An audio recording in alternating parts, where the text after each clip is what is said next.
السلام علیکم ورحمۃ اللہ۔ جی آپ نے جو سوال پوچھا ہے کہ ایک بچی ہے، اس کے لیے زیور بنایا گیا ہے لیکن ابھی تک اس کی رخصتی نہیں ہوئی، والدین کے پاس ہے زیور، تو آیا اب زکوٰۃ کی کیا ترتیب ہوگی؟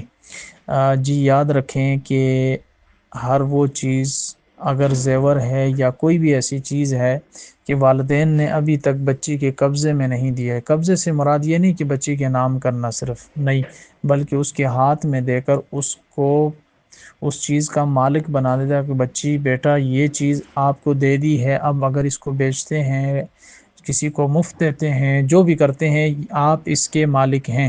اگر اس انداز میں بچی کے حوالے کیا ہے زیور، تو پھر بچی کے ذمے ہے زکوٰۃ دینا۔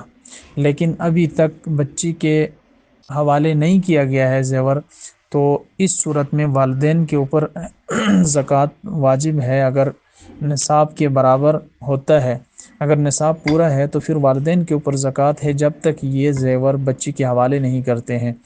اب والدین کے اوپر دیکھیں گے کہ آئے اس سونے کے علاوہ کوئی اور چیز بھی ہے یا نہیں۔ اگر سونے کے علاوہ کوئی چاندی کے ایک دو انگوٹھیاں ہیں یا پیسے ہیں، سامان تجارت وغیرہ موجود ہیں، تو پھر سب کی قیمت لگا کر، اگر چاندی کی قیمت کچھ 3 ساڑھے 3 لاکھ میرے خیال میں بنتے ہیں، اگر اس تک پہنچ جاتا ہے تو اس صورت میں زکوٰۃ فرض ہو جاتا ہے، واجب ہو جاتا ہے۔ واللہ عالم بالصواب۔ چاندی کا جو نصاب ہے 52.5 تولہ چاندی ہے۔